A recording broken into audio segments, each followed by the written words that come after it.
everyone, and thank you for coming to 9 hashtag Adda. Welcome.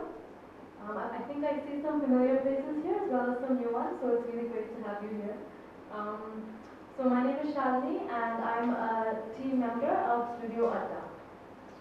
Now, to give us some background about Studio Adda is a Delhi-based research organization, and Studio Adda challenges the status quo in politics, society, and culture through art, literature, research, events, and discussions. Our organization has been deeply involved in exploring perceptions in all its forms and questions the accepted frameworks and stereotypes.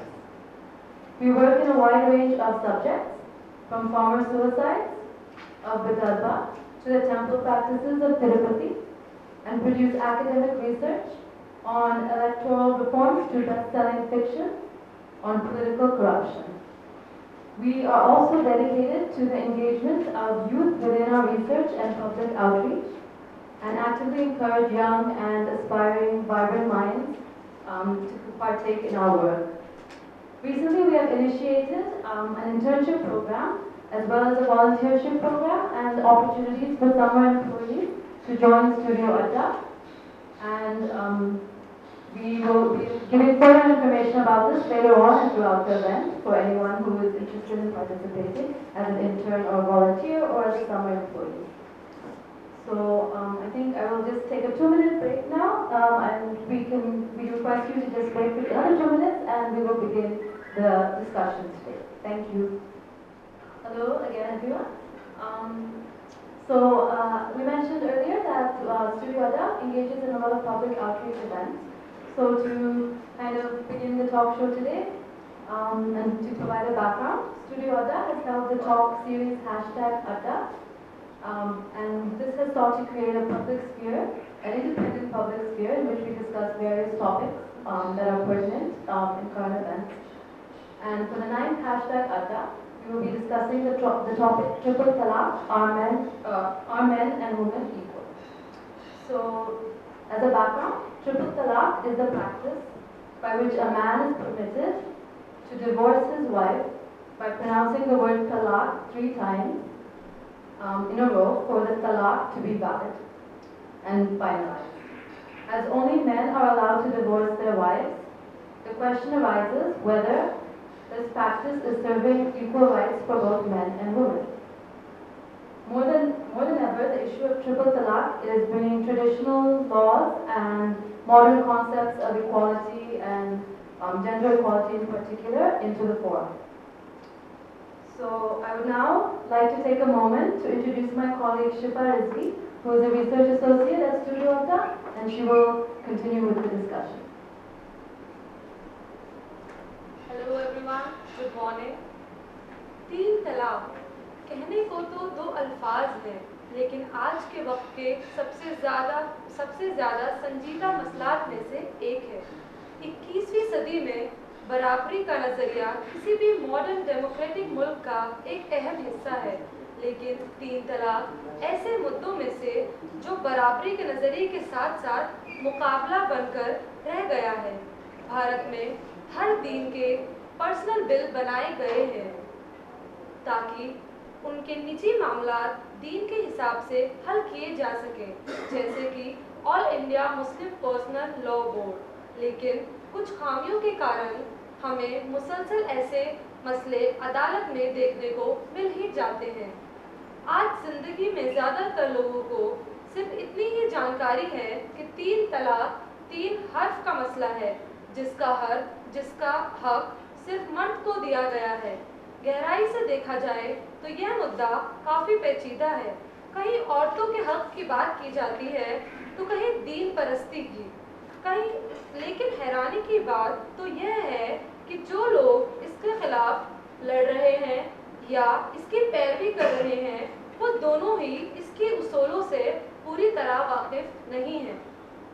ऐसे में कई सवालात उठते हैं जिनका आज हम यहाँ पर हल ढूंढने की कोशिश करेंगे। कुछ सवालात जैसे कि क्या 3 तलाक इस्लाम के मुताबिक है या फिर यह रवायत गलत तरह से इस्तेमाल की जा रही है? क्या 3 तलाक औरत के बुनियादी हक के खिलाफ है? या 3 तलाक में सुधार आना चाहिए या मुल्क में यूनिफॉर्म सिविल कोड अप्लाई होना चाहिए? क्या सुधार के लिए सरकार और अदालत को किसी भी दीन के मामलात में दखल अंदाजी करनी चाहिए? क्या मुल्क का संविधान दीन की रवायतों से ऊपर है? इन्हीं सब सवालों का जवाब जानने और 3 तलाक के मसले को गहराई से पहचानने के लिए आज हम यहाँ इस ज़रूरी मुलाकात में इकट्ठा हुए हैं। मैं आप सबकी शुक्रगुजार हूँ कि आप लोग यहाँ पर आए और आप सबका इस्तकबाल करती हूँ। I would request you guys to please wait for more 5 minutes because Shazia ma'am is little late and she is just coming, and then we'll begin our discussion. Thank you. Internet Studio Idea. Studio Idea organized a democracy question 2 competition in which almost 250 plus students participated from Jamia, LSR, JNU and Hindu College. Here are some of the brilliant questions by students on Triple Talaq which we would like to share with you. I'd like Shifa and I, my mentor, would speak on this.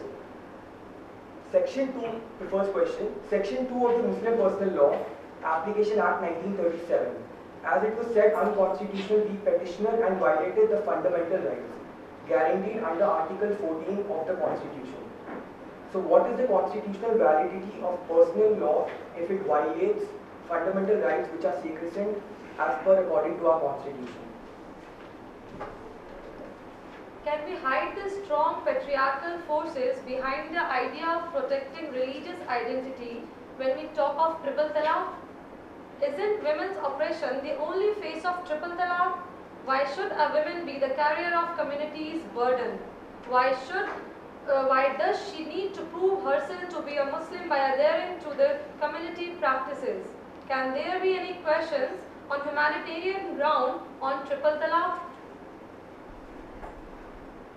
If marriage has been described in the Quran and other holy scriptures as a sacred bond between man and women, who also are deemed to have originated from the same source, Quran verses 4:1. Why does the very concept of triple talaq, irrespective of its primal, medieval or contemporary version, give you the benefit of initiation, convenience and decision, and more importantly, reduce the sacred institution of marriage to a verbal utterance of a word or even text message? Isn't that a parallel move at the might of the Quran and Sunnah? Another question.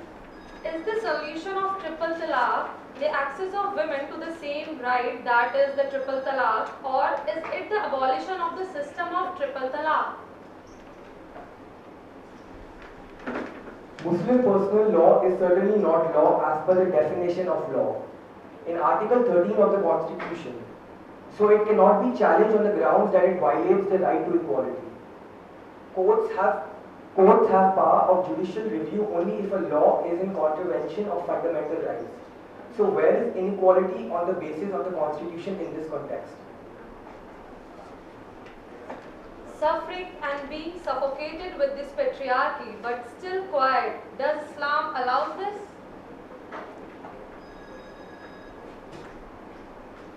Some believe that years after the death of the Prophet, the men who practiced triple talaq were given 40 lashes as punishment. Since it was perceived as committing a crime, the perception has clearly changed in the lights of the legal system as well as cultural practices. Has the meaning of Islam been altered for political propaganda? The All India Muslim Personal Law Board is headed by men.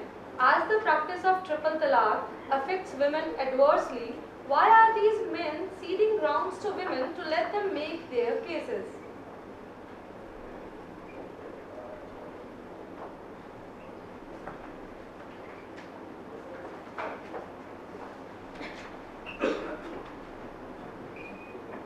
Thank you, Shifa and Mahir. After that background and essential questions on the topic today, I would like to now welcome our distinguished panel who will be joining very shortly now, and thank them for joining today for a rich discussion. Before we begin, I will introduce the background of the speakers. Sorry, just one second. Uh, Sorry for that little 2 seconds there, but I'll just begin by introducing the speakers. First, we have Ms. Zakia Soman, and she is a reputed women's rights activist and one of the founding members of Bharatiya Muslim Mahila Andolan. She has advocated for the rights of Muslim women and has worked and written extensively on issues of peace and justice, secularism, human rights, and minority rights.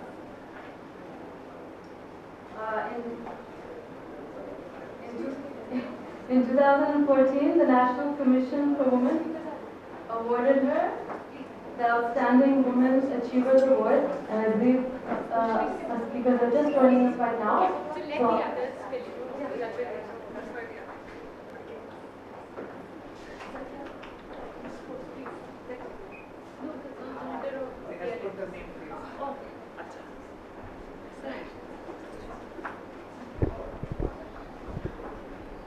So, good afternoon.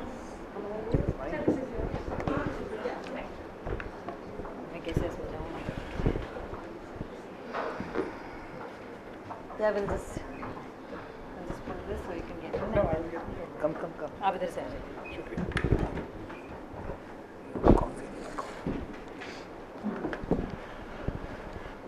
There should not be any gender discrimination in chivalry. There should Good not be a afternoon sexist to our panel. And I think I was just beginning to introduce everyone, but I'll just start again so that everyone can hear. So welcome to our panel, and thank you so much for joining us today for this hashtag Adda on Triple Talaq. And to provide a background on our panel and on our speakers, to begin with, Ms. Zakia Soman is a reputed women's rights activist, as mentioned earlier, and one of the founding members of Bharatiya Muslim Mahila Andolan. And she has advocated for the rights of Muslim women and has worked and written extensively on issues of peace and justice, secularism, human rights, and minority rights. In 2014, the National Commission for Women awarded her the Outstanding Women Achievers Award, and she has also been featured in BBC's 100 Fearless Women in November 2015. Thank you, ma'am, for joining us. And next we have Mr. Mahmood Pracha, who is an esteemed senior Supreme Court lawyer and social activist, who also happens to be a pioneering expert of outer space law. He has been a member of the International Institute of Space Law and European Center for Space Law as well. And apart from these endeavors, he is also an active legal advisor to the National Commission for Women. What? Ms. Shazia Ilmi is a renowned politician and current spokesperson of the BJP, Bharatiya Janata Party.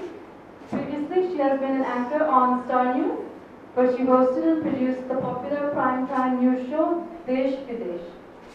As a politician, Ms. Ilmi played an active role as a media strategist from the very initial stage in the India Against Corruption movement, which was led by Anna Hazare, and became a spokesperson for the movement as well. Thank you, ma'am, for joining us. Mr. Ijaz Makbul is an eminent advocate and one of the most senior AORs practicing in the Supreme Court. He has over 30 years of experience in the legal profession, and he's also actively associated with and represents the All India Muslim Personal Law Board. Thank you, sir, for joining us. And Ms. Marisha Farasat is a notable lawyer who has worked in the Indian courts as well as the International Center for the Transitional Justice in New York. I hope it's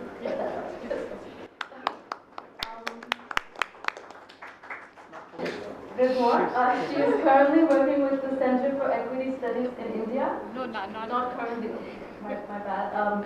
Used to work with the Center for Equity Studies in India. Googled it for And Google she's it. an alumnus of Vijay the Masters. National Law School, Bangalore, and Columbia University.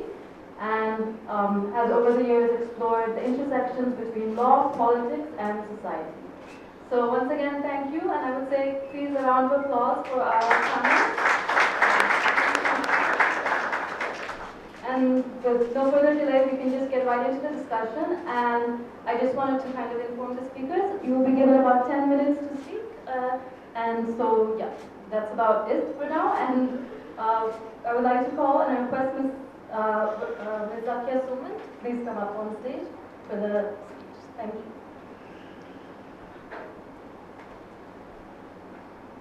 Hi everybody. Please keep the time because I tend to go on otherwise. The issue of abolition of triple talaq, which is very much in discussion these days, I'm sure everybody in this room is aware about it. I want to share a little background, why things have come to this pass, and why this is a historic development in independent India. It is our case, it is the case of the Bharatiya Muslim Mahila Andolan, that in our country, the Muslim women have suffered legal discrimination. As we all know, our constitution gives equal right to all citizens. अच्छा Hindi English दोनों में बोले? हाँ? हिंदी में बोले? Anybody who doesn't understand Hindi? No, sir, anybody who doesn't understand Hindi. You don't understand Hindi. But you look quite capable of understanding. Your friends can translate for you. So, आजकल जो हम चर्चा में है, 3 तलाक को खत्म करने की जरूरत है, इस पर थोड़ी रोशनी डालूंगी। जो हमारा जो संगठन रहा है मुस्लिम महिलाओं का, भारतीय मुस्लिम महिला आंदोलन, हमारा ये मानना है कि हमारे देश में मुसलमान औरतों का लीगल डिस्क्रिमिनेशन चला आ रहा है। आप जैसे कि हम सब जानते हैं, देश का संविधान सभी नागरिकों को बराबरी के अधिकार देता है। फिर चाहे आप स्त्री हो या पुरुष, आप चाहे किसी भी मजहब से हो, आप कौन सी भी जुबान बोलते हो, आप किसी भी रीजन से हो, किसी भी स्टेट से हो, हम सब बराबरी के नागरिक हैं। और जब हमारा देश आजाद हुआ और संविधान बना और संविधान के दायरे में सारे कानूनों को लाया गया, उस वक्त ये माना गया कि क्योंकि हमारे देश के जो लोग हैं उनकी धार्मिक भावनाएं हैं, तो उनको देखते हुए जिसको हम पर्सनल लॉज कहते हैं, यानी कि शादी और फैमिली से जुड़े हुए जो कानून हैं, उसको छोड़ दिया गया कि ये कानून हर मजहब के लोगों के मुताबिक, उनके मजहब के जो टेक्स्ट हैं, उनके जो धार्मिक पुस्तक हैं, उसके मुताबिक ये कानून बनेंगे। थोड़े कुछ वक्त कोशिश हुई थी नेहरू जी की तरफ से और अंबेडकर जी की तरफ से कि यूनिफॉर्म सिविल कोड लाया जाए, लेकिन जैसे हम सब जानते हैं वो कोशिश नाकामयाब रही। वो इसलिए कि उसकी बहुत मुखालिफत हुई, उसका बहुत विरोध हुआ। उस वक्त ये समझा गया कि वो हमारी संस्कृति पे और हमारी सभ्यता पे हमला है। तो इसके चलते हमारे देश में सभी चीज के लिए कानून है। चोरी करते हैं तो कानून है, मर्डर करते हैं तो कानून है, सिविल डिस्प्यूट होता है तो कानून है। और जो शादी ब्याह से जुड़े हुए मामले हैं, तो जैसे हिंदू समुदाय के लिए हिंदू मैरिज एक्ट है, 1955 में देश की पार्लियामेंट ने इसको बनाया, 1956 में हिंदू सक्सेशन एक्ट लाया गया, और भी कुछ 7-8 कानून हैं जो हिंदू समाज के पारिवारिक मामलों को रेगुलेट करते हैं। उसी तरह जो क्रिश्चियन मैरिज एक्ट है, उसमें लगातार सुधार किया गया। और आप सबको मालूम होगा कि कुछ सालों पहले क्रिश्चियन महिला को यह अधिकार नहीं था कि वो डिवोर्स ले सके, जो कि आज की तारीख में है। तो कहने का मतलब यह है कि पार्लियामेंट ने लगातार कानूनों में सुधार, जो मजहब आधारित कानून है उनमें भी लगातार सुधार किया है, इस तरीके से कि हमारे संविधान में जो जेंडर जस्टिस, इक्वालिटी और नॉन डिस्क्रिमिनेशन की जो बात है, उसको लागू करने के लिए ये सब कानून, ये सब सुधार हमारे देश में हुए हैं। ये हमारा मानना है कि सिर्फ और सिर्फ मुसलमान महिलाओं के साथ भेदभाव हुआ है। वो इसलिए कि आज भी मुसलमान समाज पे 1937 का अंग्रेजों का बनाया हुआ शरिया एप्लीकेशन एक्ट लागू है। और ये जो शरिया एप्लीकेशन एक्ट है, ये आधा अधूरा सा है। एक तरह से कहें तो ये किसी काम का नहीं है, ये ना होने के बराबर है। क्योंकि वो सारे प्रश्न जो मुस्लिम महिला की जिंदगी में बहुत ज्यादा अहमियत रखते हैं, जैसे कि शादी की उम्र क्या होनी चाहिए, जैसे कि तलाक का तरीका क्या होना चाहिए, जैसे निकाह हलाला क्या वैध है कुरान की रोशनी में या नहीं है, पॉलीगैमी सही है नहीं है, बच्चों की गार्डियनशिप और कस्टडी माँ को भी मिलनी चाहिए बाप के अलावा, लड़की को प्रॉपर्टी में जो शेयर मिलना चाहिए जो कि कुरान ने दिए हुए सारे अधिकार है, ये सारी चीजों पे हमारा 1937 का शरिया